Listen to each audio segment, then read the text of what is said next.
நண்பர்களுக்கு வணக்கம். நான் உங்கள் இமானுவேல். அடுத்த சுற்று தென்மேற்கு பருவமழையானது தமிழக மேற்கு தொடர்ச்சி மலைப்பகுதிகள் மற்றும் அதனை ஒட்டி இருக்கக்கூடிய மேற்கு மாவட்டங்களின் சில இடங்களுக்கு நிச்சயமாக கை கொடுத்து விடும் என்பதை போன்ற ஒரு கணிப்பை இங்கே நான் முன்வைத்துக் கொள்ள விரும்புகிறேன். ஏன்னா இதுவரையில் நமக்கு நிலவி வந்த தடையானது தற்சமயம் இல்லை. பூமத்திய ரேகையை ஒட்டி இருக்கக்கூடிய வடக்கு இந்திய பெருங்கடல் பகுதிகளில் ஒரு சுழற்சி போன்ற அமைப்பு நிலவி வந்தது. குறிப்பாக தென்கிழக்கு அரபிக்கடலுக்கு தெற்கே இருக்கக்கூடிய கடல் பரப்பில் தான் அது நிலவி கொண்டிருந்தது. இதனாலேயே பார்த்தீங்கன்னாக்கா மேற்கு திசை காற்று வீரியமாக கேரள கடலோர பகுதிகளை நெருங்க முற்படும் பொழுது இந்த சுழற்சியின் தாக்கத்தினால் அது கீழ் நோக்கி தள்ளப்பட்டது. அது தமிழகத்திற்கும் ஒரு தடையாகவே இருந்தது.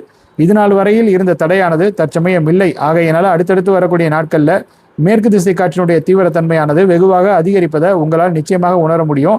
இதுவரையில் பதிவாகி கொண்டிருக்கக்கூடிய அந்த மேற்கு திசை காற்றினுடைய வேகத்தை விட இனி வரக்கூடிய நாட்களில் அது மேலும் அதிகரிக்கலாம். 26, 27ஆம் தேதிகள்லாம் அந்த காற்றின் திசையில் ஒரு சிறு மாறுதல் இருக்கும். அதில் மாற்றங்கள் கிடையாது. இதுவரையில் பார்த்தீங்கன்னாக்கா மேற்காக வந்த காற்றானது கொஞ்சம் தென்மேற்காக கூட வரலாம் சில இடங்களில். ஸோ அந்த மாதிரியான திசையிலெல்லாம் காற்று வீசலாம். அது தேவாலா மாதிரியான பகுதிகளுக்கு ஓரளவுக்கு அட்வான்டேஜாக இருக்கும். அது என்னங்கிறத உங்களுக்கு நான் எக்ஸ்பிளைன் பண்ணுறேன்.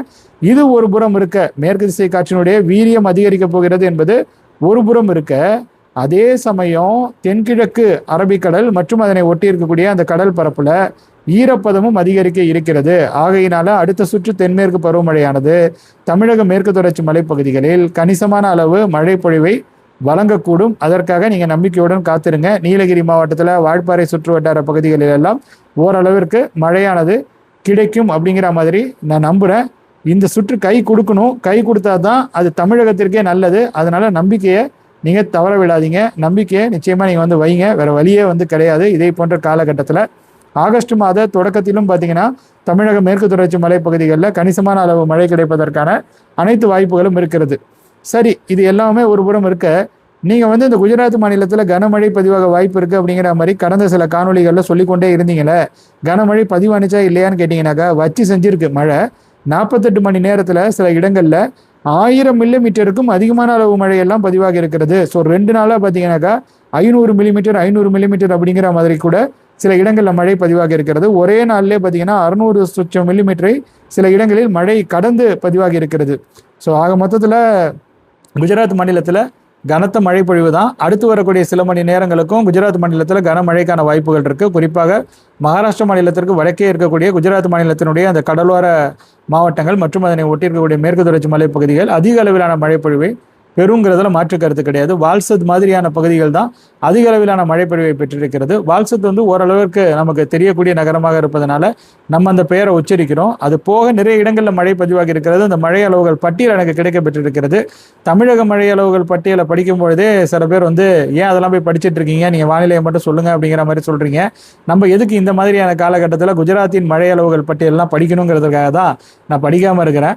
ஸோ வால்சத் பகுதியை நீங்கள் ஞாபகம் வச்சுக்கோங்க. அங்கே 400 மில்லிமீட்டரை கடந்து தான் மழையானது பதிவாக இருக்கிறது. ஸோ இது இங்கேயே 400 மில்லிமீட்டரை கடந்து மழை பதிவாகி இருக்குதுனாக்கா சில இடங்கள்லாம் இதை விட அதிகமான அளவு மழையெல்லாம் பதிவாகி இருக்கிறது. இப்போ அடுத்த 24 மணி நேரத்தை பொறுத்தவரையில் குஜராத் மாநிலத்தினுடைய கிழக்கு பகுதிகளிலும் சில இடங்களில் கனமழை பொழிவு இருப்பதற்கான அனைத்து சாத்தியக்கூறுகளும் இருக்கிறது. ராஜஸ்தானிலும் அதே போல் மழையானது அடுத்தடுத்து வரக்கூடிய நாட்களில் நிச்சயமாக தீவிரமடைய தான் போகிறது. அதில் எந்த விதமான மாற்றங்களும் கிடையாது. மேற்கு திசை காற்றினுடைய தீவிரத்தன்மையும் அடுத்தடுத்து வரக்கூடிய நாட்களில் தமிழக மேற்கு தொடர்ச்சி மலைப்பகுதிகளிலும் அதிகரிக்கும். கர்நாடக மாநில காவிரி நீர்பிடிப்பு பகுதிகள் உட்பட கர்நாடக மாநில கடலோர மாவட்டங்கள் மற்றும் மேற்கு தொடர்ச்சி மலைப்பகுதிகளிலும் அது அதிகரிப்பதற்கான வாய்ப்புகள்லாம் இருக்குது. ஸோ அங்கேயும் மழையானது அடுத்தடுத்து வரக்கூடிய நாட்களில் இன்க்ரீஸ் ஆக தான் போகுது. அதனால அங்கிருந்தும் நீர்வரத்தானது அதிகரிக்கும் அப்படிங்கிற மாதிரியான ஒரு நம்பிக்கையை நம்ம முன்வைக்கலாம். ஆகஸ்ட் மாதத்தில் கர்நாடக அணைகளிலிருந்து வெளியேற்றப்படக்கூடிய அந்த நீரின் அளவு தமிழகத்திற்கு பலன் வழங்கக்கூடிய வகையில் வரலாம் அப்படிங்கிறது நம்மளுடைய எக்ஸ்பெக்டேஷன். அது ஆகஸ்ட் மாதத்துலேயே நடந்துரும் அப்படிங்கிற ஒரு நம்பிக்கையையும் இங்கே நான் வைத்துக்கொள்ள விரும்புகிறேன். இதெல்லாம் நம்மளுடைய எதிர்பார்ப்பு, நம்மளுடைய கணிப்பாக இருக்கிறது. இப்போ இருக்கக்கூடிய சூழலை வைத்து இதை நம்ம விளக்குறோம்.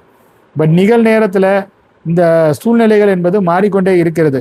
இப்போ இது நாள் வரையில் நான் ஏற்கனவே சொல்லிட்டு தான் இருக்கேன். இதை நாம் நிறைய முறை பேசி இருக்கிறோம். பட் இந்த முறையும் பேசுகிறதுனால அது ஒன்றும் தவறு இல்லை அப்படிங்கிற மாதிரி நான் கருதுகிறேன். வடக்கு இந்தியாவில் மழை பெரிய அளவில் இருக்காது அப்படிங்கிற மாதிரி எதிர்பார்த்து கொண்டு இருந்த அந்த நிலையில், அதாவது தென்மேற்கு பருவமழைக்கு முந்தைய கணிப்புகளில் அந்த மாதிரியான அந்த கணிப்புகள்லாம் அதிகமாக வெளியாகி வந்த அந்த நிலையில் இப்போ வடக்கு இந்திய பகுதிகளில் ஓரளவுக்கு கணிசமான அளவு மழை பதிவாகி கொண்டு இருக்கிறத பார்க்க முடியுது. மும்பை மாநகரில் தான் கடுமையான வறட்சி இருக்கும் அப்படிங்கிற மாதிரிலாம் சொல்லப்பட்டது. அதே போல தான் குஜராத்திலும், இப்பொழுது குஜராத் மாநிலத்திலும் கனமழை வந்து பதிவாகி வருகிறது. இதற்கு முன்பே ஒரு சுற்றுல பெருமழை பதிவானுச்சு, சூரத்லாம் கூட வந்து பாதிக்கப்பட்டது. ஸோ அப்படியெல்லாம் வந்து இருக்கும்போது ஒரு விஷயம் ப்ரெடிக்ட் பண்ணுறோம்னாக்கா, அதுவும் வந்து லாங் ரேஞ்சில் ப்ரெடிக்ட் பண்ணுறோம்னாக்கா அதில் அக்யூரசி நார்மலாகவே கம்மியாக தான் இருக்கும். பட் இந்த முறை பார்த்தீங்கன்னாக்கா ரொம்ப டிப்பிக்கலாக தான் இருக்குது. இதே மாதிரியான ஒரு நிலை வந்து கடந்த ஆண்டு வடகிழக்கு பருவமழை காலகட்டத்திலும் இருந்தது. நம்மளுடைய ப்ரெடிக்ஷனுக்கெல்லாம் அப்பாற்பட்டு அப்பப்போ டிஸ்ட் கொடுத்து கொண்டே இருந்தது. ஏன்னா தித்வா சைக்ளோன் வந்து இலங்கையில் லேண்ட்ஃபால் ஆகும் நம்ம எக்ஸ்பெக்ட் பண்ணுறதே வந்து, அதாவது ஒரு வாரத்துக்கு முன்பு அந்த மாதிரிகள் காட்டுறதுனால மட்டுமே அது இலங்கையில் லேண்ட்ஃபால் ஆகிடுமா, இல்லை இலங்கையில் லேண்ட்ஃபால் ஆன பிறகு அது வந்து வீக்கன் ஆகுமா அப்படிங்கிற மாதிரியான அந்த கணிப்புகள்லாம் நம்ம மண்டையில் ஓடிக்கிட்டே இருந்தது. ஆனால் அது பண்ண வேலை வந்து மாசான ஒரு வேலை. அது செங்குத்தாக அப்படியே நகர்ந்து இலங்கை முழுமைக்குமே அது வந்து ஒரு பரவலான மழைப்பொழிவு, பலத்த சேதத்தை ஏற்படுத்தி அதுக்கு பிறகு அது வந்து டெல்டாவிற்கு கிழக்கே இருக்கக்கூடிய வங்கக்கடல் பகுதிகளிலும் வந்து நிலை கொண்டதெல்லாம் வந்து அசாத்தியமான ஒரு விஷயம். அதெல்லாம் எப்பொழுதுமே நடக்கக்கூடிய ஒரு விஷயம் கிடையாது. வரலாற்றில் ரொம்ப அரிதாக நடக்கக்கூடிய ஒரு விஷயம்தான். அந்த மாதிரியான இந்த நிகழ்வுகள்லாம் வந்து நடக்குது. அதே மாதிரி மழை வாய்ப்புகள் இருக்கும்னு நம்ம டிசம்பர் மாதத்தில் சில நாட்களை வந்து எக்ஸ்பெக்ட் பண்ணியிருந்தோம். டிசம்பர் மாத தொடக்க நாட்களை 2025 நான் சொல்கிறேன், 2026 நான் சொல்லலை. அதாவது ஏற்கனவே நடந்த நிகழ்வுகளை நான் சொல்கிறேன். அது எதுவுமே வந்து ஒர்க் அவுட் ஆகலை. அந்த மாதிரி ஒவ்வொரு சுற்றுமே வந்து ஃபெயிலியர் ஆகிட்டு தான் இருந்தது. நம்ம எக்ஸ்பெக்ட் பண்ண அளவிற்கு மழை வந்து வடகிழக்கு பருவமழை 2025 கிடைக்கல. அது நிதர்சனமான உண்மை. அந்த ஒரே ஒரு சர்க்குலேஷனால கிடைத்த மழையை தவிர்த்து அந்த ஒரே ஒரு சர்க்குலேஷனால சில பகுதிகள் வந்து பலனடைந்தது. மற்றபடி பார்த்தீங்கன்னாக்கா அது வந்து ஒரு பெரிய அளவில் ஒரு சூப்பரான பருவமழை அப்படிங்கிற மாதிரி நம்மளால சொல்ல முடியாது. சூப்பரான வடகிழக்கு பருவமழை 2025 ஆண்டு அப்படிங்கிற மாதிரி நம்மளால சொல்ல முடியாது. அக்டோபர் மாதத்தில் வடகிழக்கு பருவமழை தொடங்குவதற்கு முன்பாக ஓரளவுக்கு மழை பதிவானது வெப்பச்சலனத்தின் காரணமாக. அதுதான் நல்ல மழையாக இருந்தது. ஸோ அதனால நம்மலாம் ஓரளவிற்கு, அதாவது கொஞ்சம் தப்பிச்சுக்கிட்டோம் அப்படிங்கிற மாதிரி சொல்லலாம். ஏன் நிறைய ஓரளவுக்கு போட்டுட்டு கொஞ்சம் தப்பிச்சுக்கிட்டோம். பட் இந்த முறை பார்த்தீங்கன்னாக்கா தென்மேற்கு பருவமழை அந்த அளவுக்கு ரொம்ப ஆக்டிவாக இல்லை, இதுவரை இல்லை. இனி வரக்கூடிய நாட்களில் கொஞ்சமாவது ஆக்டிவாக இருக்கும் அப்படிங்கிற மாதிரி நம்ம எக்ஸ்பெக்ட் பண்ணுறோம். தமிழக பகுதிகளுக்கு தான் நான் முக்கியமாக சொல்கிறேன். பிற பகுதிகளில் ஓரளவிற்கு அது மழைப்பொழிவை கொடுத்து கொண்டு தான் இருக்கிறது. ஓரளவு வந்துட்டு பாருங்கள், மறுபடியும் அந்த வார்த்தையை வந்து தவிர்க்க முடியல. ஸோ வார்த்தையை நம்ம வந்து எழுதி வச்சு படிக்கிறது இல்லை அப்படிங்கிறதுனால ஒரு ஃப்ளோவில் நம்ம போயிட்டு இருக்கும்போது, அதுவும் இக்கட்டான சூழல்களுக்கு நடுவில் நம்ம வந்து குரல் பதிவுகளை பதிவு செய்யும்பொழுது, ஏன்னா வந்து அங்கங்கே பஸ் ஓடும், அப்படியே வெளியே அப்படியே சத்தம் போட்டுக்கிட்டே தான் இருக்குது. இந்த மைக்கு தான் வந்து இந்த நாய்ஸை வந்து உங்களுக்கு ரெடியூஸ் பண்ணி கொடுக்குது.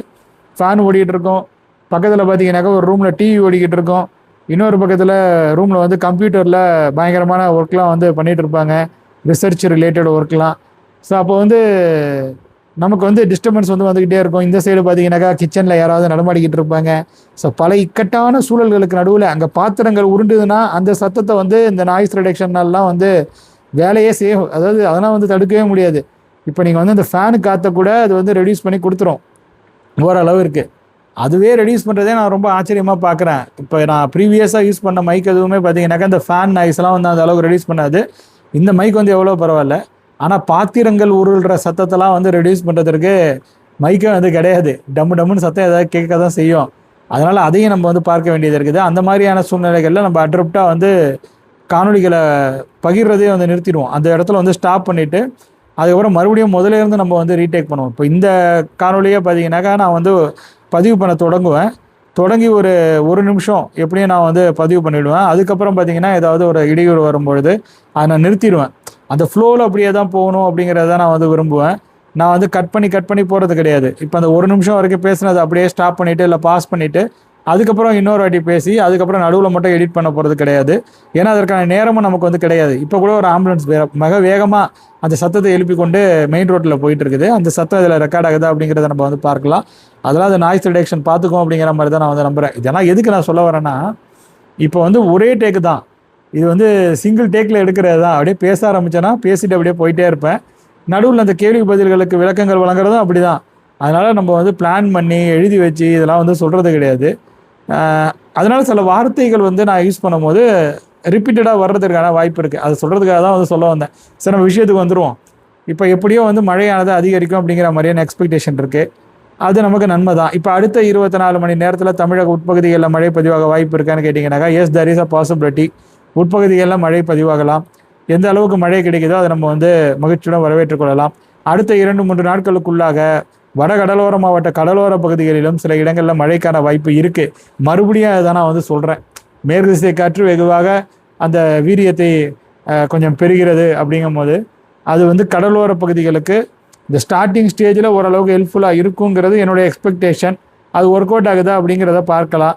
ஏன்னா எல்லா பகுதி நண்பர்களும் அந்த வெயிலின் தாக்கத்தை எதிர்கொண்டு இருப்பதனால அவங்களுக்கு வந்து இந்த மழை வந்து ரொம்ப ஒரு முக்கியமான விஷயமாக இப்போ வந்து தெரியுது. ஏன்னா இந்த மாதிரியான அந்த ஒரு கண்டிஷன்ஸ் வந்து அவங்க பார்த்துருக்காங்க இதுக்கு முன்னாடி. பட் ஆனால் ஜூலை மாதத்தில் எப்பயாவது தானே அதை பார்த்தது வந்து சில ஆண்டுகளுக்கு முன்பு தானே. அதனால அவங்களுக்கு இது வந்து ரொம்ப கஷ்டமாக இருக்குது. அது மட்டும் இல்லாமல் அந்த ஜூலை மாத இயல்பான வெப்பநிலையை விட கூடுதலான வெப்பநிலை தான் சில இடங்களில் பதிவாகி வருகிறது. இதற்கு முன்பு சில தினங்களில் பதிவாகி இருந்தது. அதெல்லாம் வருத்தத்துக்குரிய ஒரு விஷயம்தான். சரி, அதெல்லாம் வந்து கொஞ்சம் கொஞ்சமாக சரியாகும் அப்படிங்கிற மாதிரி நம்ம வந்து நம்புவோம். இப்போ மழை அளவுகள்னு பார்த்தீங்கன்னா, அதாவது இந்த மழை அளவுகள் என்பது வந்து 23ஆம் தேதி என்று பதிவாகி இருக்கக்கூடிய மழை அளவுகள். 23ஆம் தேதி என்று காலை 8:30 மணிக்கு பிறகு பதிவாகி இருக்கக்கூடிய மழை அளவுகள். இதில் வந்து பந்தலூர் வந்து முதலிடத்தை பிடித்திருக்கிறது. ஸோ நீலகிரி மாவட்டம் மேற்கு பகுதி. ஸோ இது எல்லாம் பார்த்தீங்கன்னாக்கா மேற்கு திசை காற்று வீரியம் பெற்றிருப்பதை உறுதிப்படுத்துது. 10 மில்லிமீட்டர் அளவு மழை தான் பதிவாக இருப்பதாக இன்ஃபர்மேஷன் கிடைச்சிருக்குது. காலை 8:30 மணிக்கு வெளியாகக்கூடிய அந்த மழை அளவுகள் பட்டியலில் எந்த அளவுக்கு நீலகிரி மாவட்டம் மேற்கு பகுதியில் மழை பதிவாக இருக்குது அப்படிங்கிறத நம்ம பார்க்கலாம்.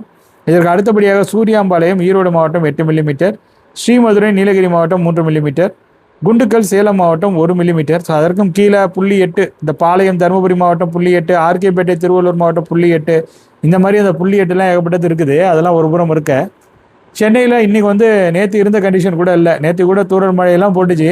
இன்றைக்கி குரோம்பேட்டில் அந்த தூறல் மழையெல்லாம் போடலை. ஸோ அதையும் நம்மளால் பார்க்க முடியுது. அப்போ அடுத்த 24 மணி நேரத்தில் ஒரு வேளை மழை கூட பதிவாகலாம். அதனால் அதனை எதிர்நோக்கி நீங்கள் காத்துருங்க. சென்னை புதுச்சேரி இடைப்பட்டிருக்கக்கூடிய கிழக்கு கடற்கரை சாலை பகுதிகளுக்கும் ஒரு அட்வான்டேஜ் இருக்கிற மாதிரி தான் நான் கருதுகிறேன். இதுவரையில் இல்லாத அட்வான்டேஜுங்கிறது அடுத்த சில தினங்களில் இருக்கிறது. நேற்றைய தினமே இதை நான் வந்து சொல்லியிருந்தேன். இன்றைய தினமும் தான் அதை நான் வந்து உறுதிப்படுத்துகிறேன். அதாவது சில நேரங்களில் ஸ்கிப் ஆகலாம். ஸ்கிப் ஆகிறதுனாக்கா கடந்து போகலாம். அந்த நாட்கள் வந்து மிஸ் ஆகலாம்.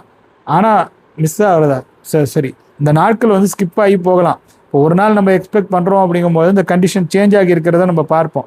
அந்த நேரத்தில் பார்த்தீங்கன்னாக்கா திடீர்னு ஒரு எப்படி சொல்கிறது, திடீர்னு ஏற்படக்கூடிய அந்த மாறுதல்கள் காரணமாக சில இடங்களில் நம்ம எதிர்பார்த்து மழை பதிவாகாமல் கூட போய்விடலாம். ஆனால் அது மிஸ் ஆகிறது கிடையாது. அடுத்த நாள் அது வந்து ஒர்க் அவுட் ஆகிறதுக்கான வாய்ப்புகளும் இருக்குது. அதனால தான் நம்ம வந்து 2-3 நாளில் கன்சிடரேஷனுக்குள்ளே கொண்டுட்டு வரோம். ஒரு நாள்னு குறிப்பிட்டு சொல்லாமல் அடுத்த ஒரு 2-3 தினங்களில் சென்னை புதுச்சேரி இடைப்பட்டு இருக்கக்கூடிய கிழக்கு கடற்கரை சாலை பகுதிகளிலும் விழுப்புரம் கடலூர் மாவட்ட பகுதிகளின் சில இடங்களிலும் கூட மழையானது பதிவாகலாம். டெல்டாவின் ஒரு சில இடங்களிலும் கூட மழை பதிவானது என்றால் நீங்கள் ஆச்சரியம் கொள்ள தேவை கிடையாது. ஏன்னா நிறைய நண்பர்கள் அதற்காகவும் வந்து கேள்விகளை வந்து முன்வைத்து கொண்டு தான் இருக்கீங்க. டெல்டாவில் எப்போ மழை பதிவாகும் அப்படிங்கிற மாதிரி. டெல்டா பகுதிகளிலும் அதான் நான் சொல்லியிருந்தேன் இல்லையா, அடுத்த ஒரு 2-3 தினங்களுக்குள்ளாக ஏதேனும் சில நாட்களில் மழை வந்து பதிவாகலாம். இப்போ உங்களுடைய கேள்விகளுக்கு நான் வந்து விளக்கங்கள் வழங்க தொடங்குறேன். அதன்படி பார்த்தீங்கன்னாக்கா முதல் கேள்வியாக சுபாஷ் அப்படிங்கிற நண்பர் வந்து அடுத்த 24 மணி நேரத்தில் நாகையில் மழை பதிவாக வாய்ப்பு உள்ளதா அப்படிங்கிற மாதிரி கேட்டிருக்காரு. நிச்சயமாக உறுதிப்பட இதை நம்மளால வந்து சொல்ல முடியாது என்கிற பொழுதும் நாகப்பட்டினம் மாவட்டத்தினுடைய ஒரு சில இடங்களிலும் மழையானது பதிவாகலாம். இப்போ கூட பாத்திரம்லாம் உருளுது. அந்த பாத்திரம் உருள்ற சத்தம்லாம் கேட்குதா அப்படிங்கிறத நீங்கள் மறக்காமல் கருத்துரை பகுதியில் சொல்லுங்கள். ஸோ இப்படிலாம் இருக்கும். இந்த இடையூறுக்கெல்லாம் நடுவில் தான் நம்ம வந்து குரல் பதிவுகளை பகிர்ந்து கொண்டு இருக்கிறோம். ஸோ அடுத்த ஒரு 2-3 தினங்களுக்குள்ளாக நாகை மாவட்டத்தின் ஒரு சில இடங்களிலும் மழை பதிவாகும் அப்படிங்கிற மாதிரி தான் நான் எதிர்பார்க்குறேன். நீங்களும் அந்த நம்பிக்கையோட காத்துருங்க. விஜயகுமார் அப்படிங்கிற நண்பர் வந்து இனிய இரவு வணக்கம் ஐயா. கோவை மாவட்டம் அன்னூர் வடக்கு எங்கள் பாசக்குட்டை ஊரில் மாலை மேற்கிலிருந்து கிழக்காக மேகமூட்டம் வந்தது. ஆனால் மழை இல்லை.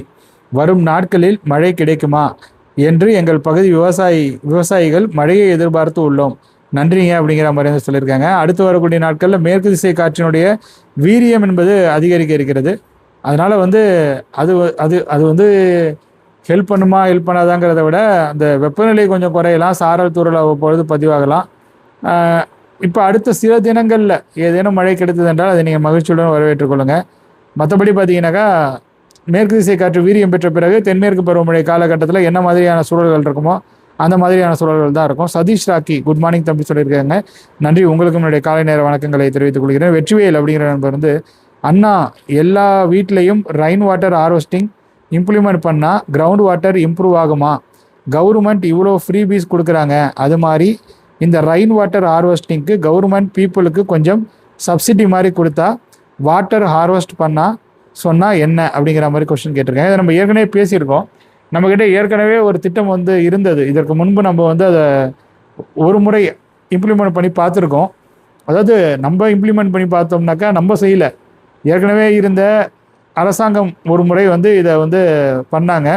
அதாவது இதற்கு முன்பு ஆட்சியில் இருந்தவங்க ஒருத்தவங்க பீரியடில் ஒரு லேடி சீஃப் மினிஸ்டர் இருந்தப்போ இதை வந்து கொஞ்சம் ஃபோர்ஸ் பண்ணியே இதை வந்து இம்ப்ளிமெண்ட் பண்ண ட்ரை பண்ணாங்க. சென்னை மாதிரியான நகரங்களுக்கு அது ஓரளவுக்கு பலன் கொடுத்தது. அதற்கு அடுத்து வந்த சில தினங்களில் அந்த மாதிரியான விஷயத்தை நம்ம இப்பயும் கையாளலாமா அப்படிங்கிற மாதிரி கேட்டிங்கனாக்கா, இப்போ ஃபோர்ஸ்ஃபுல்லாக எதையும் இம்ப்ளிமெண்ட் பண்ண முடியாது. எதை பண்ணாலும் அது வந்து சிக்கலுக்கு தான் உள்ளாகும். அதனால் நீங்கள் சொன்ன மாதிரி சப்சிடி மாதிரி கொடுத்து கொஞ்சம் ஹெல்ப் பண்ணி ரெயின் வாட்டர் ஹார்வெஸ்டிங்கை எல்லாரும் கொண்டுட்டு வர்றதுக்கு முயற்சி பண்ணலாம். அட்லீஸ்ட் இதை வந்து எல்லாராலையும் இதை வந்து எப்படி சொல்கிறது, இப்போ எல்லாரும் இதை பண்ணணுங்கிறத கூட நம்ம சப்சிடி கொடுக்குறோம். இது எல்லாத்தையும் கடந்து அது ஒருத்தருடைய விருப்பமாக இருக்கும். அதை நம்ம கட்டாயப்படுத்த முடியாது. ஆனால் அரசு அலுவலகங்களில் இதை செய்கிறதுக்கு முயற்சி பண்ணலாம். அது வேணால் பாசிபிள். இது இல்லாமல் பார்த்தீங்கன்னாக்கா இன்னொரு விஷயமும் சொல்லலாம். கல்லூரிகள்லாம் இருக்குது இல்லையா, இப்போ ப்ரைவேட் காலேஜஸ் இருக்குது, கவர்மெண்ட் காலேஜஸ் இருக்குது, எவ்வளோ விஷயங்கள் இருக்குது. அங்கெல்லாம் இந்த மழைநீர் சேகரிப்பு திட்டத்தை கட்டாயமாக்கலாம். அப்போ வந்து அவங்க வந்து பண்ணிவிடுவாங்க. ப்ரைவேட் காலேஜ் அப்படிங்கிறது அது வந்து ஒரு எப்படி நம்ம பார்த்தாலும் அதில் வந்து வருமானம் வந்து வரதானே செய்யுது. அது மாதிரி ஒரு ப்ரைவேட் நிறுவனத்திற்கு இது மாதிரி நம்ம வந்து சொல்லலாம். ரியல் எஸ்டேட் நிறுவனங்கள் இருக்குது. இப்போ மல்டி ஸ்டோரேஜ் அப்பார்ட்மெண்ட் எவ்வளோ வந்து கட்டுறாங்க, அவங்களுக்கு வந்து இந்த மாதிரியான விஷயங்களை நம்ம வந்து கொண்டுட்டு வரலாம். ஆல்ரெடி சில ரூல்ஸ் இருக்குது, அது அவங்க ஃபாலோ பண்ணுறாங்க. ஏற்கனவே ஃப்ரெண்டோட வீடியோவில் இதை நான் வந்து பேசியிருக்கிறேன். பேசும்போது நடுவில் கட் ஆகி அப்புறம் மறுபடியும் கூட ரீடேக் பண்ணி பேசணும்.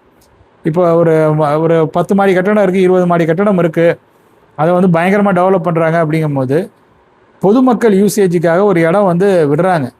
இது வந்து ஆக்சுவலாக ரூல்ஸில் இருக்கிறது. அவங்க வந்து அந்த இடத்துலையும் பில்டிங் கட்டி விற்கணும்னு தான் ஆசைப்படுவாங்க. பட் அந்த மாதிரியான ஒரு கன்ஸ்ட்ரக்ஷன் பண்ணும்பொழுது இவங்களுக்குன்னு ஒரு பார்க் ஒன்று இருக்குது. அந்த பார்க் மாதிரி கட்டி என்ன பண்ணிடுறாங்கனாக்கா அது வந்து பப்ளிக் யூசேஜ் அப்படிங்கிற மாதிரி சொல்லிடுறாங்க. அவங்களுக்கு அது ரொம்ப ஈஸியாக இருக்குது போல். ஒரு வழி மாதிரி விட்டுடுறாங்க. அந்த வழி வந்து பொதுமக்கள் பயன்பாட்டு இருக்குது. அதனை ஒட்டிய ஒரு பார்க் ஒன்று இருக்குது அப்படிங்கிற மாதிரி தான் அவங்க இது நாள் வரையில் நிறைய இடங்களில் என்னால் பார்க்க முடியுது. ஏன்னா முன்பு அதை மாதிரிலாம் வந்து இல்லை. கட்டடம் மட்டும் கட்டுவாங்க, ஹைரைஸ் அப்பார்ட்மெண்ட்டை கட்டிட்டு அவங்க போயிடுவாங்க. அந்த கம்யூனிட்டிக்குள்ளே, அதாவது யார் யார் அந்த பில்டிங் வாங்குறாங்களோ அவங்களுக்கு அங்கே இருக்கக்கூடிய அந்த ஃபெசிலிட்டிஸ் எல்லாமே வந்து இருக்கும். அதுக்கு அவங்க வந்து மெயின்டெனன்ஸ் காஸ்ட் வந்து கட்டுவாங்க. அது மெயின்டெனன்ஸ் காஸ்ட் ரேட்டே பார்த்தீங்கன்னா அதுவே வேறு லெவலில் இருக்குது. போகலாம் ஜிம் இருக்குது, க்ளப் ஹவுஸ் இருக்குது, என்னென்னமோ இருக்குன்னு சொல்லுவாங்க. ஸ்விம்மிங் பூல் இருக்குது, ஸ்போர்ட்ஸு அந்த என்டர்டெயின்மெண்ட்லாம் இருக்குது அப்படிங்கிற மாதிரிலாம் இருக்கும். அது அம்யூனிட்டிஸ்ன்னு சொல்லுவாங்கன்னு வச்சுக்கோங்களேன். ஸோ அந்த மாதிரிலாம் வந்து இருக்குது. அந்த அம்யூனிட்டிஸாக இதையும் சேர்த்துக்க வேண்டியது தான். நாங்கள் வந்து ஒரு கிரவுண்ட் வாட்டர் ஹார்வெஸ்டிங்கை கம்பல்சரி ஆக்கியிருக்கோம், எங்களால் வந்து இவ்வளோ நீரை வந்து சேமிக்க முடியும் அப்படிங்கிற மாதிரி கொடுத்து, அதே மெயின்டெனன்ஸ் காஸ்ட், அதை மெயின்டைன் பண்ணுறதுக்கு தான் மெயின்டெனன்ஸ் காஸ்ட் இருக்கு. எப்படியோ மெயின்டெனன்ஸ் காஸ்ட்டு 4000 வாங்குறீங்க, 4100 ஒரு தலைக்கு வாங்கினாக்கா அந்த 100 எக்ஸ்ட்ரா வரப்போகுது. 4200 கூட வாங்கிக்கலாம். ஸோ மந்த்லி மெயின்டெனன்ஸ் இது. நீங்கள் வந்து வீடே வாங்கிட்டு மாதம் மெயின்டெனன்ஸ்க்கு காசு கொடுத்துட்ருக்கணும். பட் அந்த ஃபெசிலிட்டி, அந்த அம்யூனிட்டிஸ் கிடைக்கிது இல்லையா, அதனால் அந்த லைஃப் ஸ்டைலுக்கு அது வந்து சில பேருக்கு செட் ஆகிடும். ஆஃபீஸ் பக்கத்தில் இருக்கும், அந்த குழந்தைங்க இருக்காங்கனாக்கா, இப்போ எங்களை மாதிரி இப்போ நம்ம இருக்கிற இடம் பார்த்தீங்கன்னாக்கா ஒரு லோ ரைஸ் அப்பார்ட்மெண்ட் மாதிரின்னு வச்சுக்கோங்களேன். ஒரு 2 ஃப்ளோர், ஒரு 3 ஃப்ளோர் அந்த மாதிரி தான் வந்து இருக்கும்னு வச்சுக்கோங்களேன். கீழே கிரவுண்ட் ஃப்ளோரில் பார்க்கிங் இருக்கும், அதுக்கப்புறம் மேலே ஒரு 2 ஃப்ளோர் தான். மொத்தமாக இங்கே இருக்கக்கூடிய அந்த வீடுகளின் எண்ணிக்கையே ரொம்ப குறைவு. பக்கத்தில் ஒரு கிரவுண்டுன்னு பார்த்தீங்கன்னாக்கா இது ஃபுல்லாக வந்து ரெசிடென்ஷியல் ஏரியா. ஒரு விளையாட்டு மைதானத்தை நம்ம தேடி எங்கேயோ நடந்து போக வேண்டியதாக இருக்குது. பக்கத்தில் ஒரு அரசு நிறுவனம் இருக்குது, அரசு கல்லூரி இருக்குது, அதற்குள்ளே வந்து ஒரு கிரவுண்ட் இருக்குது. ஆனால் பப்ளிக்கு அது வந்து ஆக்சசிபிள் கிடையாது. அதுக்குன்னு தனியாக மெம்பர்ஷிப் முன்னாடி கொடுத்துட்டு இருந்தாங்க. இப்போ அதுவும் வந்து கொடுக்குறதில்ல நடுவில். அதில் சில சிக்கல்கள்லாம் இருக்குது அந்த மெம்பர்ஷிப் வாங்குறதுலன்னு வச்சுக்கோங்களேன். கொஞ்சம் தூரம் தள்ளி போகணும், ஒரு 1 கிலோமீட்டர் தள்ளி போனீங்கன்னாக்கா ஒரு ஏரி ஒன்று இருக்குது. அந்த ஏரியை சுற்றி பாதி அளவுக்கு ரோடு போட்டிருப்பாங்க, பாதி அளவுக்கு ரோடு இருக்காது. ஏன்னா ஒரு விஷயம் செய்யும் போதே, கன்ஸ்ட்ரக்ட் பண்ணும் போதே அதை ஒழுங்காக பண்ணணும். ஏரியை புனரமைக்கிறதுக்கு ஏற்பாடெல்லாம் வந்து பண்ணிட்டாங்க. அதுவும் வந்து இவங்களாம் பண்ணலை, மக்களாக தன்னெழுந்து அந்த ஏரியை வந்து மறுபடியும் மீட்டு கொண்டுட்டு வரணுங்கிறதுக்காக பல முயற்சிகளில் ஈடுபட்டு அந்த ஏரியை வந்து மீட்டு கொண்டு வந்தாங்க. அதுக்கப்புறம் அதுக்கு வந்து கட் அவுட்லாம், அதுக்கு மேலே அந்த பேர் எழுதணும் இல்லையா, பேர் பலகணும்னு வைக்கிறது வந்து இங்கே வந்து ரொம்ப பிரபலமான ஒரு விஷயம். மக்கள் வந்து ஓரளவுக்கு அங்கே பணிகளை வந்து செஞ்சுட்டாங்க, அதாவது ஆரம்பித்தாங்க. அதற்கு சில தொண்டு நிறுவனங்களின் உதவியும் வந்தது. அப்புறம் தன்னார்வலர்கள் நிறைய பேர் வந்தாங்க. அதுக்கப்புறம் அரசாங்கம் அதை பார்த்த பிறகு என்ன பண்ணாங்கனாக்கா, ஒரு ரோடு மாதிரி அப்படியே கொஞ்சம் செலவு பண்ணி அப்படி போட்டுட்டு, அதுக்கப்புறம் வெளியே நல்ல கேட்லாம் வச்சு ஓரளவு பண்ணாங்க. அது பண்ணாங்க, நல்ல விஷயம், நான் இல்லைன்னு சொல்ல. அப்புறம் ஒரு பார்க்கு, குழந்தைங்க விளையாடுறதுக்கு ஒரு பார்க்கு, ஒரு இது கல்வெட்டு, இதை மாதிரி இவர்கள் ஆட்சியில் செய்தது இப்பொழுது திறந்து வைக்கப்பட்டது, இது எல்லாத்தையும் வந்து போட்டுட்டு போயிடுவாங்க. அதில் வந்து பாதி வேலை தான் முடிஞ்சிருக்குது. ஒரு சைடு பார்த்தீங்கன்னா முழுமையாக ஒரு ரவுண்டாக இல்லை, ஒரு சர்க்கிளாக இல்லை, ஒரு ஏரியை சுற்றி ஒரு நடைபாதையை நீங்கள் அமைக்கிறீங்கன்னா அது வந்து அந்த ஏரியை சுற்றி வர்ற மாதிரி இருக்கணும். ஒரு இடத்துல ஸ்டார்ட் பண்ணால் திரும்ப அந்த இடத்துக்கே வரணும். இங்கே அப்படி கிடையாது. ஒரு இடத்துல நீங்கள் ஸ்டார்ட் பண்ணுவீங்க, அது போய் ஒரு இடத்துல நிற்கும், மறுபடியும் அந்த இடத்துலேருந்து திரும்பி இந்த இடத்துக்கு வரணும். பாதி வேலைகள் செய்யப்பட்டு இருக்கிறது. பாதி வேலைகள் வந்து அங்கே இருக்கிறவங்கள்ட்ட பேசி, இது வந்து உண்மையிலே ஏரியை ஒட்டுன இடம், அங்கே நீங்கள் வசிக்கிறதுல உங்களுக்கே பிரச்சனை இருக்குங்கிறதெல்லாம் உங்களுக்கு புரிய வச்சு, அது என்னங்கிறதெல்லாம் கொஞ்சம் நடவடிக்கைகள்லாம் எடுக்கணும். ஸோ இது மாதிரி பல சிக்கல்கள் வந்து இருக்குங்க ஒரு இடத்துல. இந்த ஒரு எப்படி சொல்கிறது, அங்கே நிறைய பில்டிங்கும் வந்துட்டு, அது வந்து சும்மா சாதாரணமாக இருந்த இடம் தான், இன்றைக்கி அது வந்து ஒரு முக்கியமான ஒரு மாநகராட்சி பகுதியின் அங்கமாகிவிட்டது. அதனால் அது வந்து அப்படி தான், நம்ம ஒன்றும் சொல்கிறது ஒன்றும் கிடையாது. பட் செய்கிற வேலையாவது ஒழுங்காக செய்யணும். இந்த மாதிரி வந்து எல்லாத்துலேயும் அறகுறையாக செஞ்சு வச்சுட்டாங்கனாக்கா அது வந்து பிற்காலத்தில் சிக்கலாக வருது. இப்போ யாராவது வந்து அதை மறுபடியும் லேண்ட் எக்ஸ்டேஷன் பண்ணோம்னாக்கா அதுக்கப்புறம் அந்த மக்கள் வந்து பிரச்சனை பண்ண தான் செய்வாங்க. அதில் சில சிக்கல்கள்லாம் வந்து வரும். அதையும் வந்து இந்த ஊடகங்கள் வந்து பூதாகரமாக தான் காட்டும். ஏன் நீ கட்டலனும் பூதாகரமாக்குறதும் ஊடகங்களாக தான் இருக்கும். ஆனால் இப்போ எதையும் அதுக்கும் பூதாகரமாக்குறது கிடையாது. அவங்க பாயிண்ட்லாம் வந்து வேறு மாதிரி போயிட்டுருக்கு. அவங்க பண்ணுற டிபேட்லாம் வித்தியாசமாக இருக்குது. அண்டு இந்த மாதிரியான விஷயங்களை பொறுத்த வரைக்கும் யாரும் பெருசாக கண்டுக்கிறது கிடையாது. பட் கண்டுக்கணும்னு வந்துருச்சுனாக்கா, இப்போ அந்த மக்கள் இறங்கி போராட்டம் பண்ணாங்கனாக்கா அதற்கு ஆதரவுங்கிறது வந்து கண்டிப்பாக வந்து இருக்கும், மக்களுக்கான ஆதரவு. அரசாங்கம் வந்து அதுக்கு தகுந்த மாதிரி அவங்கள புரிய வைக்கணும். அந்த உண்மை நிலவரத்தை புரிய வச்சு, இது ஏரி இங்கே வந்து நீங்கள் குடியிருக்கிறது வந்து என்றைக்கு இருந்தாலும் உங்களுக்கு ஆபத்து. ஏன்னா அது தண்ணியே வந்து மழை பெஞ்சதுனாக்கா அந்த சாலையிலே பார்த்தீங்கன்னாக்கா கழுத்து நெஞ்சு வரைக்கும் கூட தண்ணியெலாம் நிற்கும். ஒரு 200 மில்லிமீட்டர் 100 மில்லிமீட்டர்லாம் தாண்டி 150 மில்லிமீட்டர் தாண்டி பெஞ்சாலே அது வந்து இடுப்பளவுக்கு அங்கே தண்ணி நிற்கக்கூடிய ஏரியா தான் அது. ஸோ அதெல்லாம் வந்து கொஞ்சம் தெரியப்படுத்தி அவங்களுக்கெல்லாம் கொஞ்சம் விழிப்புணர்வு ஏற்படுத்தணும். சரி, இதெல்லாம் வந்து நடக்குமாங்கிறத பார்ப்போம். எல்லாம் ஏரியை நெருக்கி வீடியெல்லாம் கட்டியாச்சு, இதுக்கு மேலே என்னத்தை பண்ணுறது? ஸோ செய்த தவறுகள் தான். இனி அதை வந்து சரி பண்ணுறது எப்படி அப்படிங்கிறத நம்ம வந்து பார்க்கணும். இந்த மாதிரி மழை நீர் சேகரிப்பு திட்டமாக இருக்கட்டும், இது எல்லாத்தையும் வந்து மக்கள்கிட்ட ஃபோர்ஸ்ஃபுல்லாக கொண்டுட்டு போகிறதுல ஏகப்பட்ட சிக்கல்கள் இருக்குது. அதனால தான் அரசாங்க நிறுவனம், அப்புறம் அந்த புதிய கட்டமைப்புகள்லாம் உருவாக்குறாங்க இல்லையா, டவுன்ஷிப்பு, அந்த மாதிரியான அந்த நிறுவனங்களுக்கெல்லாம் இதை ஒரு ரூல்ஸ் அண்ட் ரெகுலேஷன்ஸாக நம்ம வந்து இன்க்ளூட் பண்ணலாம். இப்போ ஒரு அப்ரூவல் வந்து கேட்டு வருவாங்க. அந்த அப்ரூவல் கொடுக்கும்போது இப்போ நம்மளே சொல்கிறோம் இல்லையா, சிஎம்டிஏ அப்ரூவல் இருக்கா, டிடிசிபி அப்ரூவல் இருக்கான்னு பார்த்து தான் நம்ம லேண்ட் வாங்குகிறோம். ரேராக அப்ரூவல் வேறு நம்ம வந்து பார்க்குறோம். ஸோ இத்தனை அப்ரூவல் இருக்கும் போது அந்த அப்ரூவலில் இதை ஒரு டேமாக வைக்கலாம். மழைநீர் சேகரிப்பு திட்டத்திற்கு நீங்கள் வழி பண்ணியிருக்கீங்க, இல்லை ஒரு பிளாட் நீங்கள் போடுறீங்கன்னா அங்கே வந்து நீர்லாம் வந்து எப்படி நீங்கள் வந்து கையாளுறீங்க, அந்த ட்ரைனேஜ் சிஸ்டம்லாம் எப்படி நீங்கள் வந்து மேனேஜ் பண்ணியிருக்கீங்க, இதெல்லாம் வந்து கம்பல்சரியாக ஒரு சட்டமாக கொண்டுட்டு வந்து அந்த இதையெல்லாம் ஒரு சட்டமாக கொண்டுட்டு வர்றதை விட இதையெல்லாம் வந்து ஒரு பேசிக் பிரின்சிபலாக ஒரு பர்மிஷன் வாங்குறதுக்கு நீ ஒரு லே அவுட் பண்ணோன்னா இதையெல்லாம் பண்ணியிருக்கணும் அப்படின்னு நம்ம சொன்னோம்னாக்கா மேபி இதெல்லாம் வந்து ஃப்யூச்சரில் புதுசாக வரக்கூடிய அந்த கட்டமைப்புகள்லாம் இருக்குது இல்லையா, அங்கெல்லாம் சில மாறுதல்கள் ஏற்படுவதற்கான வாய்ப்புகள் என்பது வந்து இருக்கும். பார்க்கலாம். இதெல்லாம் வந்து நடைமுறைக்கு நம்ம சொல்கிறது, அதாவது இதெல்லாம் நம்ம வந்து ப்ராக்டிக்கல் இல்லாமல் நம்ம தியரிட்டிக்கலாக சொல்கிற விஷயங்கள், ப்ராக்டிக்கலாக ஒரு முறை இதை இம்ப்ளிமெண்ட் பண்ண ட்ரை பண்ணியிருக்கிறாங்க, அது வேலைக்கும் ஆகியிருக்கு. பட் இப்போ இருக்கிற ஒரு கவர்மெண்ட்டால், இப்போ இருக்கிற இந்த மக்களால், இந்த மக்கள்கிட்ட எப்படி இதை கொண்டுட்டு போய் சேர்க்க முடியுங்கிறத தான் நம்ம வந்து பார்க்கணும். மக்களுடைய மனநிலையும் முன்ன மாதிரி இல்லை, ஊடகங்களும் நிறைய இருக்கிறதுனால எந்த ஒரு விஷயத்தை நம்ம வந்து கொஞ்சம் ஃபோர்ஸ்ஃபுல்லாக எடுத்து சொல்ல போனாலும், இல்லை இந்த மாதிரியான விஷயங்களை கொஞ்சம் நடைமுறைக்கு கொண்டுட்டு வர்றதுக்கு ஏதாவது செயல் திட்டங்களை உருவாக்க நினைச்சாலும் அதில் இருக்கக்கூடிய அந்த பிரச்சனைகள் எல்லாத்தையுமே வந்து இன்னொரு பக்கமும் இருக்கும். அதற்கு எதிர்ப்பும் வந்து வரும். எது நடந்தாலும் எதிர்ப்பு வரும்னு வச்சுக்கோங்களேன். ஏரியை ஆக்கிரமித்து பல கட்டிடங்கள் இருக்குது. இப்போ வந்து அதில் ஏன் இவ்வளோ கட்டணம் இருக்குதுன்னு கேட்டு அந்த இடத்த ஃப்ரீஸ் பண்ணும் போது ஒரு சிக்கல் வந்து வருது. மக்கள் கட்டியிருக்காங்க. அதுக்கு பின்னாடி வந்து ஒரு மிகப்பெரிய ஒரு அரசியல் வந்து இருக்குதுங்க. அந்த விஷயத்தை என்னால் பேச முடியும் தான். சரி, நான் மேம்போக்காக சொல்லிடுறேன். அங்கே இருக்கக்கூடிய மக்களுக்கு பிரச்சனையான்னு கேட்டிங்கனாக்கா எல்லா மக்களுக்கும் பிரச்சனை கிடையாது. இதுதான் உண்மை. என்னன்னா இது வந்து கடந்த ஒரு 2-3 ஆண்டுகளுக்கு முன்பு தான் அந்த பிரச்சனை வந்து ரைஸ் ஆகுது. இப்போ 2026 2022 தான் இந்த பள்ளிக்கரணை ஏரி மற்றும் அதனை ஒட்டி இருக்கக்கூடிய இடங்களை வந்து பாதுகாக்கப்பட்ட பகுதிகளாக வந்து அறிவிக்கணுங்கிற மாதிரியான அந்த விஷயங்கள்லாம் வந்து வருது. இந்த ராம்சார் நிலம்னு சொல்கிறாங்க இல்லையா, அது வந்து ஈரானில் இருக்கக்கூடிய ஒரு நகரம். அது உங்களுக்கு வந்து தெரிந்தது தான். இதெல்லாம் வந்து ஈர நிலம் அப்படிங்கிற மாதிரி வந்து சொல்லுவாங்க. அந்த மாதிரியான ஒரு விஷயம் வந்து வரும்போது இங்கே இருக்கக்கூடிய அப்போ இருந்த ஆட்சியாளர்கள் அதனை வந்து கொஞ்சம் எப்படின்னாக்கா அது மாதிரி சொன்னாங்க. பட் நடைமுறையில் அதை வந்து ஃபுல்லாக இம்ப்ளிமெண்ட் பண்ணலை. அங்கே கட்டிடங்கள் வர்றதை வந்து உடனே அட்ரப்டாக அவங்க வந்து நிறுத்தலை. பர்மிஷன் சில இடங்களில் வந்து கொடுத்துருந்தாங்க.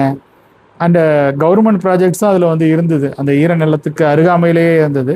அதில் என்ன சொல்லியிருக்காங்கனாக்கா, அந்த ஈர நிலத்தை ஒட்டி பாதிப்பு உள்ள பகுதிகள் எது, பாதிப்பு இல்லாத பகுதிகள் எது அப்படிங்கிறத நம்ம வந்து பிரிக்கணும். அதை வந்து அரசாங்கம் செஞ்சிட்டுனாக்கா அந்த சிக்கல் வந்து கிடையாது. இதை வந்து அரசாங்கம் வந்து செய்யலை. அப்போ இருந்த அரசாங்கம் வந்து இதை விலக்கி வந்து சொல்லலை. அதனால தான் இந்த சிக்கல் வந்து இருக்குது. இப்போ இருக்கக்கூடிய அரசாங்கம் வந்து இப்போ இருக்கக்கூடிய எல்லா இடத்தையும் இப்போ ஃப்ரீஸ் பண்ணியிருக்காங்க இல்லையா, அந்த எல்லா இடத்துக்கும் பாதிப்பு கிடையாது. எந்தெந்த இடங்களில் பிரச்சனை இருக்குது, எந்தெந்த இடங்களில் பிரச்சனை இல்லை அப்படிங்கிறத இவங்க வந்து எப்படி சொன்னால் கிளாஸிஃபை பண்ணி அதை ஒரு ஒரு மெயினாக ஒரு இதுவாக வந்து கொடுக்கணும். அது கொடுத்துட்டாங்கனாக்கா அதுக்கப்புறம் அந்த பிரச்சனை வந்து சரியாகிறதுக்கு வாய்ப்புகள் இருக்குது. அதுவும் பார்த்திங்கன்னா எல்லா இடங்களுக்கும் சரியாகுமான்னு கேட்டிங்கனாக்கா அது கேள்விக்குறி. பிரச்சனை உள்ள இடத்துல அந்த பில்டிங் இருந்ததுன்னா கண்டிப்பாக அது வந்து பிரச்சனை தான். ஆக்சுவல் அந்த ஏரியிலேயே அந்த பில்டிங் இருந்ததுன்னா அது கண்டிப்பாக வந்து சிக்கலுக்கு தான் வந்து உள்ளாகும். ஸோ ஏரி வந்து ஒரு பறந்து விரிந்த ஈரநிலம். அது வந்து இன்றைக்கி வந்து மார்ஷ்லேண்ட் கூடாது. மார்ஷ்லேண்ட்னா சதுப்பு நில காடு. அது பறந்து விரிந்து இருந்த ஒரு காடு. அது இன்றைக்கி அந்த காடு வந்து குப்பை கிடங்காக ஒரு சைடு இருக்குது. இன்னொரு சைடு வந்து இப்படி ஆக்கிரமிப்புகளால் அது வந்து அடக்கப்பட்டு இருக்கிறது. அப்புறம் மழை பெஞ்சால் தண்ணி நிற்கும். இந்த மாதிரியான அந்த சிக்கல்கள்லாம் வரும்பொழுது நம்ம அது வருஷத்துக்கு ஒரு தடவை தானேங்கிற மாதிரி மக்களே எடுத்துக்கிறாங்கன்னு நினைக்கிறேன். பட் எனிவே இந்த பிரச்சனை ஒரு சொல்யூஷனுக்கு வரணும் அப்படிங்கிறத நம்ம வந்து எதிர்பார்க்குறோம்.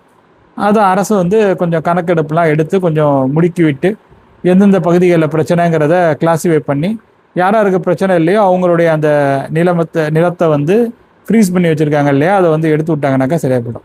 ஸோ இதெல்லாம் மாதிரி இருக்குது. ஸோ ஒரு விஷயம் செய்கிறதுல எவ்வளோ பிரச்சனை இருக்குன்னு பார்த்துக்கோங்க. இதில் நம்ம புதுசாக வேறு ஒரு விஷயத்தை இம்ப்ளிமெண்ட் பண்ணோன்னா அதுலேயும் ஏகப்பட்ட சிக்கல்கள் வந்து வரும். அது எல்லாத்தையும் நம்ம கடந்து தான் ஒரு நன்மையை செய்ய வேண்டியதாக இருக்குது. ஜி மதிவாணன் அப்படிங்கிற நண்பர் வந்து தம்ஸ்அப் கொடுத்துருக்கிறாரு, ஹார்ட்டின் கொடுத்துருக்காரு. உங்களுக்கும் என்னுடைய இதயங்களை வழங்கிக் கொள்கிறேன். உங்களுக்கும் என்னுடைய வாழ்த்துக்களை தெரிவித்துக் கொள்கிறேன். நம்பிக்கையோடு இருங்க. திருச்சி மாவட்டத்தில் மழை பதிவாகுது. முசிறி வட்டத்திலையும் சில தினங்களில் மழைக்கான வாய்ப்பு என்பது இருக்கிறது. ஜொரம் லூர்துராஜ் இறுதியராஜ்னு நினைக்கிறேன். திண்டுக்கல் மாவட்டம் கோடை ரோடு, நிலக்கோட்டை, வத்தலகுண்டு இந்த பகுதியில் மழை எப்போது? சாதகமான சூழல்கள் வரும்பொழுது மழை பதிவாகும். அடுத்து வரக்கூடிய நாட்களில் மேற்கு திசை காற்று வீரியம் பெறும் என்பதை போன்ற ஒரு எதிர்பார்ப்பு இருக்கிறது. அந்த காலகட்டத்தில் சாதகமான அமைப்பு வருகிறது என்றால் சாரல் மழை, தூறல் மழை மாதிரி சில இடங்களில் பதிவாகலாம், அந்த மாதிரியான பகுதிகளில். பட் வெயிட் பண்ணி பார்க்கலாம் எப்படி இருக்குன்னு சொல்லிட்டு. சாதகமான அமைப்பு இருக்கும்பொழுது நான் அதை உங்கள் கூட பகிர்ந்து கொள்கிறேன். அதுக்கப்புறம் நாகராசு அப்படிங்கிற நண்பர் வந்து இன்று அவிநாசி பகுதியில் காலையிலிருந்து வெயில் அடித்தது கண்ணா, மதியத்திற்கு மேல் தென்மேற்கு திசையில் இருந்து காற்று அடித்து கொண்டுள்ளது அப்படிங்கிற ஒரு விஷயத்தை வந்து நமக்கு வந்து தெரியப்படுத்தி இருக்கிறாங்க. நன்றி உங்களுடைய தெரியப்படுத்தலுக்கு. ஸோ அதுதான் இப்போ காற்றின் வேகம் கொஞ்சம் கொஞ்சமாக அதிகரிக்க தொடங்கி இருக்கிறது. அடுத்ததில் வந்து ஒரு ஃபுல் ஃப்ளோவில் வந்து போகும் பாருங்கள். 26, 27லாம் கொஞ்சம் அது இன்க்ரீஸ் ஆகிறத உங்களாலே வந்து ஃபீல் பண்ண முடியும். ஆனந்தன் அப்படிங்கிற நண்பர் வந்து தினந்தோறும் கேரளாவிலிருந்து கருமேகங்கள் வருகின்றது. ஆனால் எங்கள் பகுதியில் அருகில் வரும்பொழுது மேகமூட்டங்கள் கலைந்து விடுகிறது. இப்போது மேகமூட்டத்துடன் காணப்படுகிறது. துளிகள் விழுகிறது. மழை இல்லை, வெப்பமும் இல்லை அப்படிங்கிற மாதிரி வந்து சொல்லியிருக்காங்க. ஒரு பொள்ளாச்சிக்கு தெற்கே இருக்கக்கூடிய பகுதிகளில் இருக்கும் நண்பர் அவருடைய பகுதியின் நிலவரத்தை நம்ம கூட பகிர்ந்திருக்கிறாரு. அடுத்து வரக்கூடிய நாட்களில் தென்மேற்கு பருவக்காற்றின் தாக்கத்தினால மழை சில தினங்கள் வந்து கிடைக்கும் என்பதை போல் நம்ம நம்புகிறோம். அதற்கான வாய்ப்பும் இருக்கிறது. ஜொரம் இறுதியராஜ் இன்னொரு கருத்தையும் முன் வச்சிருக்கிறார். மழையை பற்றி பேச வேண்டும், தேவையில்லாத விமர்சனம் அப்படிங்கிற மாதிரி வந்து சொல்லியிருக்காங்க. ஆக்சுவலாக நம்ம தேவையில்லாமல் எதுவும் பேசுகிறதில்ல. நம்ம பேசுகிறது எல்லாமே வந்து ஒரு ஆதங்கத்தின் வெளிப்பாடுன்னு சொல்லலாம். சில விஷயங்கள் வந்து சரிவர இங்கே நடக்கணும். என்னுடைய ஒரு பொருள் என்னன்னாக்கா, சமூக அக்கறையற்ற எந்த ஒரு செயலுக்கும் வந்து மதிப்பு இல்லை அப்படிங்கிற மாதிரி நான் வந்து பார்க்குறேன். ஒரு குரல் பதிவை இந்த நேரத்தில் உட்காந்து நம்ம பண்ணுறோம்னா அது யாருக்காவது பெனிஃபிட்டாக இருக்கணும். நமக்கு தெரிஞ்ச சில ஒரு கேள்வி ஒன்று கேட்குறாங்க. இப்போ அந்த மழைநீர் சேகரிப்பு திட்டம் மாதிரியான ஒரு கேள்வியை முன்வைக்கிறாங்க இல்லையா? அதில் நமக்கு தெரிஞ்ச சில விஷயங்களை நம்ம வந்து பேசணும். பேச தான் இங்கே சொல்யூஷனே பிறக்கும். நம்ம அப்படியே இது இப்படி தான் இருக்கும் அப்படிங்கிற மாதிரியே நினச்சிட்டு போயிட்டோம்னு வச்சுங்களேன், அங்கே எதுவுமே மாறாது. மாற்றம் ஒன்றே மாறாததுன்னு சொல்லுவாங்க. ஆனால் மக்கள் மனநிலையை பொறுத்த வரைக்கும் இது இப்படி தான் அப்படிங்கிற மாதிரி பழகிக்கிட்டு அதில் எந்த விதமான ஒரு சொல்யூஷன் கொண்டுட்டு வரணும் அப்படிங்கிற ஒரு எண்ணமும் இல்லாமல் இது இப்படி இருக்கும், நம்ம அப்படியே பழகிடலாம், இதுக்கு செட் ஆகிடலாம் அப்படிங்கிற மாதிரி வந்து போகிறது ஒரு தவறான ஒரு போக்கு. ஜனநாயகம் வந்து உண்மையிலே ஜனநாயகம் என்பது எதை நோக்கி போகணுன்னாக்கா விமர்சனங்களை நோக்கி தான் போகணும். அதிகமான விமர்சனங்கள் இருக்கணும். விமர்சனங்கள் மட்டும் பத்தாது, அதற்கான சொல்யூஷனும் சொல்லணும். சும்மா வந்து கேலி கிண்டல் பண்ணிக்கிட்டு அரசாங்கம் இதை என்ன இப்படி பண்ணுறான் பாரு அப்படி பண்ணுறான் பாருன்னு சொல்லிட்டு இருந்தால் பத்தாது. இப்படி பண்ணலாம்பா அப்படின்னு நம்ம வந்து ஐடியா கொடுக்கணும். அதுதான் உண்மையான ஜனநாயகம். மக்களுக்கு அதற்கான உரிமை உண்டு. அதை தான் நம்ம வந்து செய்கிற மாதிரி நான் வந்து கருதுறேன். நான் வந்து ஒரு நபரையோ எந்த ஒரு தனிநபரையோ நீங்கள் ஏன் இப்படி இருக்கீங்க, நீங்கள் ஏன் இப்படி நீங்கள் ஏன் இப்படி வந்து இதெல்லாம் பண்ணிக்கிட்டு இருக்கீங்க, இதெல்லாம் ரொம்ப நகைச்சுவையாக இருக்குது, இதெல்லாம் ரொம்ப கேலியாக இருக்குது அப்படிங்கிற மாதிரிலாம் நம்ம வந்து பண்ணலை. நம்ம சொல்கிறது என்னென்னாக்கா, நீங்கள் உங்கள்கிட்ட எல்லாமே இருக்குது, நீங்கள் சில விஷயங்களை பண்ணலாம் அப்படிங்கிற மாதிரி தான் நம்ம வந்து பேசணும். அது மட்டும் இல்லாமல் சிக்கல்களை பேசுகிறோம். அப்போ இந்த பள்ளிக்கரணை ஏரி தொடர்பான விஷயங்கள் எல்லாமே ஒரு சிக்கல்கள் அடங்கிய விஷயம்தான். அதில் நிறைய பேருக்கு பயம் இருக்குது. அதில் நமக்கு தெரிஞ்ச விஷயத்தை வந்து பகிர்றோம், அவ்வளோதான். எல்லாருக்கும் பாதிப்பு இல்லை. அரசாங்கம் வந்து இதில் தலையிட்டு கரெக்டாக எந்தெந்த பகுதிகள்னு அதை கிளாஸிஃபை பண்ணிட்டாங்கனாக்கா ஆட்டோமேட்டிக்காக அங்கே வந்து சில இடங்கள் வந்து பிரச்சனை இல்லாத ஒரு நிலையை வந்து எட்டிவிடும். ஏன்னா அவ்வளோ வீடுகள் இருக்குது, லட்சக்கணக்கான வீடுகள் இருக்குதுன்னு நினைக்கிறேன், லட்சக்கணக்கான இடங்கள் இருக்குது. அத்தனையும் வந்து பல கோடி ரூபாய் மதிப்புள்ளது. ஒருத்தரும் தங்களுடைய வாழ்நாள் முதலீட்டை வந்து அதில் போட்டுட்டு வந்து உட்காந்துருப்பாங்க. ரிட்டையர்ட் ஆகுவாங்க, லேண்டு வாங்குறேன்னு சொல்லிட்டு அங்கே போய் வாங்கியிருப்பாங்க, அங்கே வீடும் கட்டியிருப்பாங்க. இப்போ அந்த வீட்டுக்கும் லேண்டுக்கும் மதிப்பே இல்லைன்னா என்ன ஆகுறது? நிறைய பேர் லோன் வாங்கியிருப்பாங்க, லோன் போட்டு வீடு கட்டியிருப்பாங்க, லோனை கட்ட சொல்லி பேங்க்கில் நெருக்கடி கொடுப்பாங்க, வீடை விற்கவும் முடியாது. ஸோ அந்த மாதிரியான நிலையெல்லாம் இருக்குது இல்லையா? அதெல்லாம் அந்த மாதிரியான ஒரு சிச்சுவேஷனில் இருக்கிறவங்களும் ரொம்ப ஹார்டாக இருக்கும். அதற்கு தான் அந்த விஷயத்தை நம்ம வந்து பேசணும். அந்த மாதிரி யாராவது கேள்வி கேட்டால் அதற்கான சொல்யூஷன் இப்படிலாம் இருக்கலாம் அப்படிங்கிற மாதிரி நம்ம வந்து பேசணும் இல்லையா? ஸோ பேசுகிறோம், சொல்யூஷனை நோக்கி போகிறோம், அதுதான் முக்கியம். பேசுகிறதோட மட்டும் இல்லாமல் இது குறை, இது தவறு அப்படிங்கிற அந்த சுட்டிக்காட்டல் மட்டும் தேவையற்றது. இது எப்படி பண்ணலாம் அப்படிங்கிற மாதிரியான சில விளக்கங்களையும் நம்ம கொடுக்கணும். இது வேறு மாதிரி பண்ணியிருக்கலாமே, இது இப்படி பண்ணியிருந்தால் அது மக்களுக்கு ஹெல்ப்ஃபுல்லாக இருக்குமே, ஒரு விஷயத்தை இம்ப்ளிமெண்ட் பண்ண முடியுமா அப்படின்னு நம்ம பார்க்குறோம். உதாரணத்துக்கு அந்த மழை நீர் சேகரிப்பையே வந்து எல்லாருக்கும் ஃபோர்ஸ்ஃபுல்லாக இந்த காலகட்டத்தில் இம்ப்ளிமெண்ட் பண்ணுறதுல எவ்வளோ சிக்கல்கள் இருக்குங்கிறத சொல்கிறதுக்காக தான் ஒரு ஏரியை சுற்றி போட்ட அந்த நடைமேடை தொடர்பாக நான் வந்து பேசியிருந்தேன். உண்மை, ஒரு ஏரியை சுற்றி நடைமேடை போடுறாங்க, ஒரு குறிப்பிட்ட பகுதியோடு அது நிற்கிதுனாக்கா அதுக்கு காரணம் என்ன? சரியாக முடிக்கலன்னு அர்த்தம், அங்கே இருக்கக்கூடிய பிரச்சனைகளை வந்து சரி செய்யலைன்னு அர்த்தம். இதெல்லாம் தான் சிக்கல். இந்த மாதிரி அறகுறையான வேலைகள் அங்கங்கே நடக்குது இல்லையா? அது எல்லாமே பார்த்தீங்கன்னாக்கா தொடர்ந்துகிட்டே இருக்கும். இப்போ இருக்கிறவங்க வந்து அதில் போய் தேவையில்லாமல் போய் தலையிடணும்னு யாராவது வந்து ஆசைப்படுவாங்களா? நீங்களே சொல்லுங்கள். அது அப்படி தான் இருந்தது, முன்னாடி அப்படி இருந்தது. சரி, நமக்கு எதுக்கு இதெல்லாம் பிரச்சனை இல்லாமல் அப்படியே கடந்து போவோம்னு சொல்லி போனாங்கனாக்கா அது அப்படியே இருக்கும். அதில் வந்து மாற்றங்களே வந்து இருக்காது. ஸோ அதற்காக தான் நான் வந்து சொல்ல வந்தேன். அந்த மாதிரி இந்த மழைநீர் சேகரிப்பு திட்டத்தை வந்து இம்ப்ளிமெண்ட் பண்ணுவோங்கும் போது இப்போ ஃபோர்ஸ்ஃபுல்லாக இம்ப்ளிமெண்ட் பண்ண முடியாது, கண்டிப்பாக எதிர்ப்பு வரும். முன்ன இருந்த நிலவரம் வந்து அப்போ இல்லை. அப்போ இருந்த விஷயங்கள்லாம் வந்து வேறு, அப்போ இருந்த அந்த கட்டுப்பாடுகள்லாம் வந்து வேறு. இப்போ அதெல்லாம் வந்து பண்ணுறது ரொம்ப ரொம்ப கஷ்டம். அதனால் வந்து இந்த மாதிரி இந்த பர்மிஷனுக்காக வர்றவங்க, ரியல் எஸ்டேட் நிறுவனங்கள், அங்கே அரசு அலுவலகங்கள், கல்லூரிகள், இந்த மாதிரியான இடங்களில் மழை மானிகளையும் வைக்கலாம். அது மாதிரி மழை நீர் சேகரிப்பு திட்டத்தையும் இம்ப்ளிமெண்ட் பண்ணலாம். இது எல்லாருக்குமே ஹெல்ப்ஃபுல்லாக இருக்கும், நமக்கும் ஹெல்ப்ஃபுல்லாக இருக்கும். மழை மானி எல்லா இடத்துலையும் இருந்தால் நமக்கு நல்லது தானே. ஸோ எவ்வளோ அளவு மழை பதிவாகுது அப்படிங்கிறது தெளிவாக தெரியும் இல்லையா? அவ்வளோதான் தோழர்களே. இந்த காணொலியை பொறுத்த வரைக்கும் இத்தனை கேள்விகளை நீங்கள் முன் வச்சுருக்கீங்க, அவைகளுக்கு என்னுடைய விளக்கங்கள் வழங்கியிருக்கேன். உங்களுக்கு இந்த காணொலி பயனுள்ள வகையில் அமைந்திருக்கும் அப்படிங்கிற மாதிரி நான் நம்புகிறேன். இதே போன்ற காணொலிகள் அடுத்து வரக்கூடிய நாட்களிலும் உங்களுக்கு வேணும்னு நினச்சிங்கன்னா நீங்கள் இந்த காணொலியை லைக் செய்து கொள்ளுங்கள், உங்கள் நண்பர்களுடன் பகிர்ந்து கொண்டு ஷேர் செய்து கொள்ளுங்கள். மறக்காமல் நமது யூடியூப் பக்கத்திற்கும் முகநூல் பக்கத்திற்கும் சப்ஸ்கிரைப் மற்றும் ஃபாலோ செய்து வைத்துக் கொள்ளுங்கள். உங்களுக்கு வேறு ஏதேனும் ஆலோசனைகள் இருந்தாலும் சரி, சந்தேகங்கள் இருந்தாலும் சரி, மறக்காமல் நீங்கள் இந்த காணொலியினுடைய கருத்துரை பகுதியில் பகிருங்க. அது மட்டும் இல்லாமல் இந்த சமூக விஷயங்களில் குறிப்பாக இந்த மழைநீர் சேகரிப்பு திட்டமாக இருக்கட்டும், இல்லை இப்போ இருக்கக்கூடிய அந்த சூழ்நிலையை எப்படி சரி பண்ணலாம் அப்படிங்கிற மாதிரி உங்கள்கிட்ட ஒரு ஐடியா ஒன்று இருக்கும். ஐடியா தான் இங்கே மேட்டர். செயல் யார் வேணாலும் செய்யலாம். இப்போ ஒரு 10 பேர் சேர்ந்தால் ஒரு செயலை செய்ய முடியும். ஆனால் அந்த 10 பேர் சேர்ந்து என்ன செயலை செய்யணும், அது மக்களுக்கு எப்படி பயன்படும் அப்படிங்கிறத யோசிக்கிறதுக்கு ஒரு நபர் வேணும். அந்த மாதிரி உங்களுக்கு யோசனை இருந்ததுன்னா அதை சொல்லுங்கள்.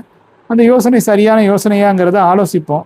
சரியான யோசனையாக இருந்தால் அது எங்கே கொண்டு போய் சேர்க்க முடியுமோ நம்மளால் இயன்ற வரை அதை கொண்டு போய் சேர்க்க முயற்சி பண்ணலாம். ஒரு சமூகத்துக்கு ஒரு நல்ல ஒரு மனிதனாக சமூக அக்கறையோடு நம்ம செயல்படக்கூடிய தருணம் இது. அதனால் எதையுமே அலட்சியப்படுத்த வேணாம். சில நேரங்களில் சில விஷயங்களை எக்ஸ்பிளைன் பண்ணுறதுக்கு கொஞ்சம் டைம் எடுத்துக்க தான் செய்யும்.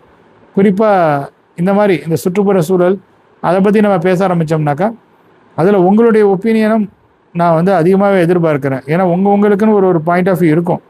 அந்த பாயிண்ட் ஆஃப் வியூ வரும்போது தான் என்ன ஒரு சொல்யூஷன் பிறக்குது அப்படிங்கிறத பார்க்கணும். நிறைய டிஸ்கஷனுக்கு உட்படுத்தப்பட்டு தான் அதற்கான தீர்வு என்பது வரும். அது நல்ல தீர்வு அப்படிங்கிறது, அதாவது நிறைய ஐடியா வரும், அதில் சிறந்த ஐடியா எது அப்படிங்கிறது ஓரளவுக்கு தெரிய வரும். அந்த ஐடியாவை நம்மளால் முடிஞ்சதுனாக்கா நமக்குடைய சக்தி இருக்கிற நம்மளுடைய சக்தி எந்த அளவுக்கு இருக்குதோ அந்த அளவுக்கு அதை யாருக்கிட்ட அதிகாரம் இருக்குதோ அவங்கள்ட்ட கொண்டு போய் சேர்க்கறதுக்கு முயற்சி பண்ணலாம். அதுதான் பண்ண முடியும். அதுதான் நான் பண்ணணும்னு ஆசைப்பட்றேன். முடிஞ்ச வரைக்கும் அதை பண்ணுவேன் வாழ்நாளில். அவ்வளோதான். வேறு பல முக்கியமான அவசியமான உங்களுக்கு பயன் வழங்கக்கூடிய வகையிலான தகவல்களுடன் மீண்டும் சந்திக்கிறேன். அதுவரையில் உங்களிடமிருந்து விடைபெற்றுக் கொள்வது உங்கள் இமானுவேல். நன்றி, வணக்கம்.